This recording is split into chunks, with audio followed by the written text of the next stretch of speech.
Совет өкіметінің ойнаған ойыны, о келтірген балай апетлері, әммеден ağızdı deydi әлбәттә. Mən anımış kitaplarının әммесі де сан-санақсыз hüccetlер бар. Совет Rusya siyasi bürosunun ta ki 1921 yılı 6. ayının 3. gündeki məxfi Qashqariya Cumhuriyet Cumhuriyeti'nin kurulmaslık diyen Lenin'in kararından ta ki şu 49. yılı Ahmetcan Qasımiyev'nin yok kılınışıgı boğan ağırlıktaki 30 yıl jarayandaki Sovet İttifaqı Kompartiya siyasi büro karar alıcı məxfi olan. Şu karar hesap. Şularınki 200 parçaga yakın məxfi hüccətlər mənim kitaplara kirgizilgan. Ma geplarni, hazır davatqan geplarni şu arxivlərə tayinib alanın meydanını davat etməm. Əlbəttə özümüzün meydanımız var. Demek ki 33. yılı mesela 8. ayının 3. günde Sovet Rusyası Bolşeviklar Partisi Merkezi Komiteti Stalin'in başlamçılığında məxfi karar kabul kıldı. Məxfi kararda bu Şarkı Türkistan'da Şinjan'da buluvatkan vaziyet qarab turup bu jayının müstakil boluşuğa qat'iy yol koymaslık deydiğen birinci maddenin kararına ağa. Anadan keyin bu jaydagi yerlik xalqlarning deydi, musulmon Uyg'urlarni demekçi. Bularni kim bilan? Tungallar bilan, nima? Ürümçi hükümeti bilan deydi. İttifaqlaştırış gerek deydi maddelarda. Andan Macunya'nın Tungan güçlerini bu jaydan qat'iy qo'g'lab chiqarish gerek deydi. Çünkü o Yapıllar bilan birleşip algan deydi ularninkide. Mana şu karar bo'yicha Sharqiy Turkiston Cumhuriyetini mavjud qilmaslik, bunun Sharqiy Turkiston Cumhuriyeti İslam Cumhuriyetidek meyli ba'zilar deydi va Uyg'uriston degan bo'lsak, balkim o'rislar yordam beradimikin deydi g'allatchi. Men de kulib ketaman. O'ris uchun u vaqtdagi Uyg'uriston bo'lamsan, Qashqariston bo'lamsan, Xotaniston bo'lamsan, hech qanday mustaqil davlat bo'lmasligi kerak uning chiqargan qarori. Hech qanday o chiqargan qaror. Men ma gapni hissiyat tayinib demayapman. Aşılının bütün hüccetlerini kögendiği için devatımen de. Fakat seni oyun toş, gerek olsa kollap, sekarat çıkarış, üzük yani gerek boğanda seni kurban kılıp yetiş. Ulanın şu siyaseti başına yakışı olan boğan nerse, hiç kaçan, hiç kandak bir hücceti de bu cayda müstakil devlet kuruş, bu devletini kollaş, bu devletini titleş deydiğen bir kat'i bir karar boğan emez. Fakat paydın İslam. 43-44 yıldık Şarkı Türkistan Cumhuriyeti'ne verilgen yardımlarımı, anı şu siyasi oyundun başka nerse emez. Keyin onu toxtup koydu. Keyin 49 yılda Xitay Komünistlerinin koluğu özü tutup verdi. Bu en biz şu. 33'teki Cumhuriyet mi şu? Şarkı Türkistan İslam Cumhuriyeti, elbette Uyg'uriston Cumhuriyeti diyen namını paydanıp pullarını koyup baktı. Uyg'uriston ideyasini oturup koyup baktı. 40 yıllardım şingsese hükümranlık kılavatkanda bir kısım Uygur ziyaliyeleri, anlık kişiler, adamlar çıkıp turuptu. Şarkı Türkistan Cumhuriyeti desek onu mu de, bom mu de? Belki Sovetler bizge, eğer Uyg'uriston Sosyalistik Cumhuriyeti kurumuz dep oturga çıkıp baksak, hareket kılıp baksak Sovetler belki qo'llab qilishi mumkin degan ideya bilan maxfiy tashkilotlar qurildi. Ammo Shingsisay Xitoy hukumati bularga gunoh atib, keyin Sovet hukumatiga 40 yil masalan Shingsisayning bu yollagan dokladida Qurban Saidi, Qurban Niyaz Şahidi degan adamlar var. Mahmud Moiti'nin komandirleri. Bu keyin Mahmud Moiti ile Hindistan ketgandan keyin bu adamlar Shingsisayning adamları olup Ürümçide vazife o'tagan. Bularni 40 yılda hemmisini tutup soladı. 37 yılı ölmey qalganlarni, solanmaganlarni 40 yılga 41 yılda bir-birlep tazıldı. Ahir qaldığı. Bularning boynuga atqani, bular Uyg'uriston Sosyalistik Cumhuriyet kurmakçı olgan degan gunohni atdı. Andın uni Stalinga yollaydı. Bu Uyg'urlar bu yerda Uyg'uriston Sovet Sosyalistik Cumhuriyet kurmakçı. Sizlar onu ko'rib, hergiz ta'sirlanib qolmanglar. Bularning maqsadi hergizmi bu joyda haqiqiy bir Sovet Sosyalistik Sovet ideyasidagi Cumhuriyet qurish emas. Bularni sizlarga qarshi, Sovetlarga qarshi bular mush imperialistlar bilan birlashib ish qilmoqchi. Uning o'rniga men quray deydi Shingsisay. Meni qo'shib olinglar deb Stalinga, Sovet hukumatiga Şinjan Sovet Cumhuriyeti deb sizlarning Cumhuriyetinglar bo'lay deb taklif qilsa Stalin, "Yo'q, sen meni ertib" deydi. Demek ki bu joy mustaqil bo'lmasi kerak. Shingsisay ikki qatim Sovet hukumatidan meni qo'shib ol. Мен сенің тәуәйіңдікі бір жұмұрият олай, деп құды Өзбекистан, Қазақстанла деп. Десімі, Совет өкіметі Сталин ұнымы құбыл қымыған.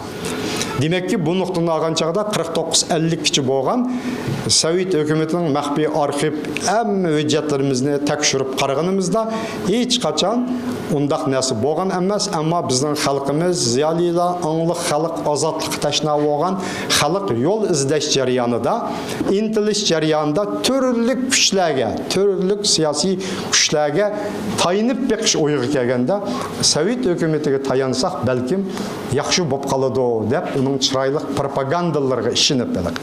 Болған әмілиятта құрбан қылынған. Тарихның қоласы шыққан. Біз бұны, маны мұш китапларда, маны мұшу нәсілі тәпсілі баян қылын. Анаден кейін 5 айының 31 күндегі қарарда Уйғыр дивизиясыны бүтілі yok қылып ташлаш. 7 айының 31 күндегі яны бір қарарда 37 жылы.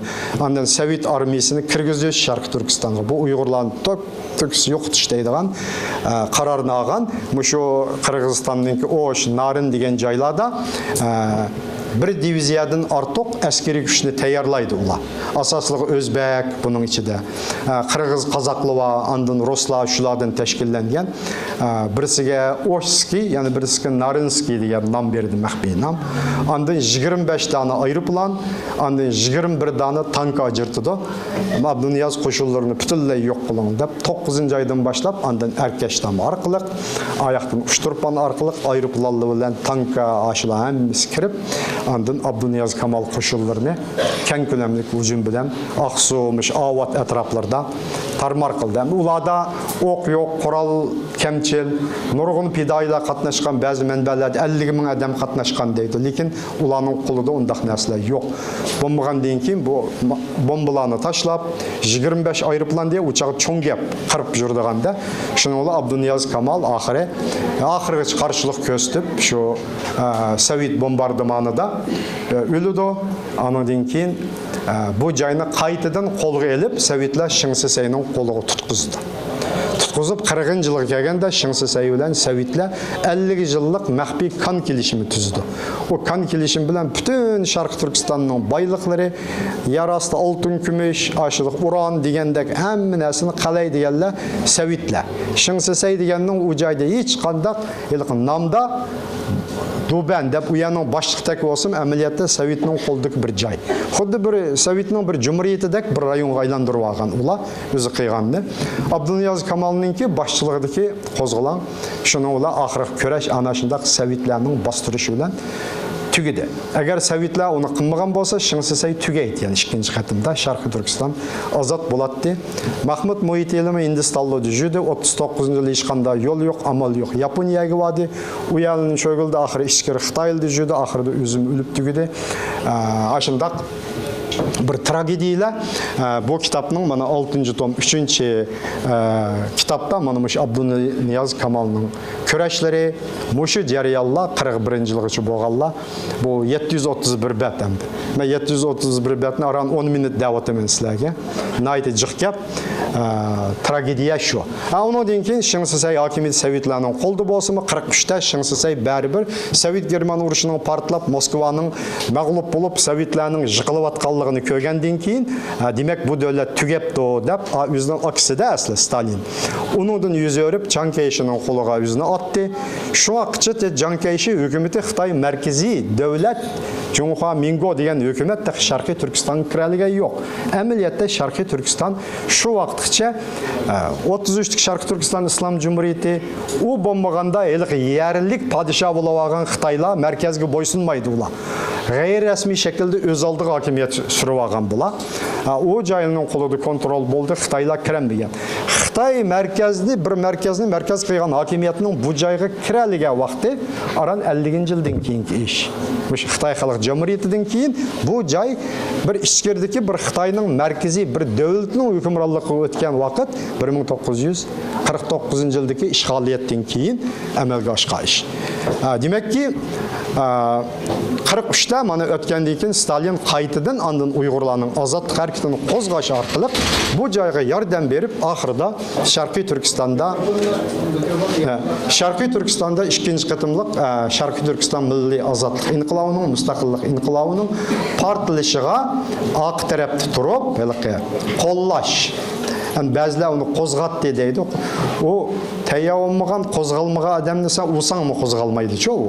Xalq qo'zg'algan, uningdan foydalanish uchun yordam qilgan, oxirida uningga qo'l tiqqan, yordam ko'rsatgan, uni o'zining o'qiga, liniyasiga selishga harakat qilgan.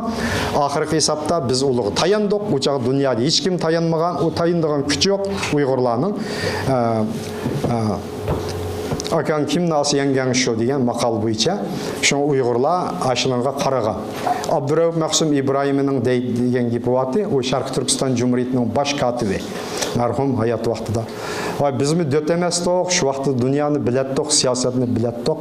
Mush Xitoydan qutulsaqlı mayli o'rus besivasimi bir madaniyatligiroq bosqinchi deganda, hech bo'lmasa bir foydasi tegib qoladi deb mushning og'ziga qarab, o imomti deydi. Bizga shuning og'ziga qarab o'tag'andiq keyingi vaqtda Ilxon To'ram boshliq deb o'zini shunda deydi. O Ilxon To'ramning yendik odamdan Abdurauf Maqsum. Abdurauf Maqsumning naq og'izdagi deb beryapti. Men o'zim qo'shmadim juma gapni xato tushunamman. Ma raq o'zining degan gap ovozi bor, xohlasangiz anglitib beraman. Aşındaq endi demek tragediyalar bizning tariximizdagi. Lekin endi xolos nima desiniz mayli 20-yillar bo'lsin, 10-yillar bo'lsin, 40-yillardagi 2-chi Sharqiy Turkiston inqilobi shunchalik qudratli bir davlat bo'ldi. Xitoyning Gomindanning 100 minglagan qo'shinni tarmar qila oldi. Shundami? Butun jarayonni ozod qila oldi. Buning o'zi Uyg'ur xalqining bir kuchining borligi, qudratining borligi, bir davlatni 5 yil bo'lsin ajoyib go'zal bir davlatni qurib, G'o'ljida hukumatı iqtidor bilan ma'rif madaniyat, iqtisod shunchaki bayashat bir davlat barpo qila oldi. Davlatning tili Uyg'ur tili bo'lgan 44 dan 49 gacha hokimiyat boshqara oldi. Buning o'zi nima deganda Uyg'ur millatining bir iqtidorlik, o'zining kuchi bor, bir xalq ekanligi. Demak, buning o'zi nima degancha tarix takrorlandi deyilgan nuqtadan olganda, bu tarixning kelgusida yana takrorlanadiganligining bir isboti bu. Mana her birini alıp bir yerdə oturup tarixni əsliginimizin üzümü şu ruhның bizdə balığı bədənimizdə, ruhimizdə.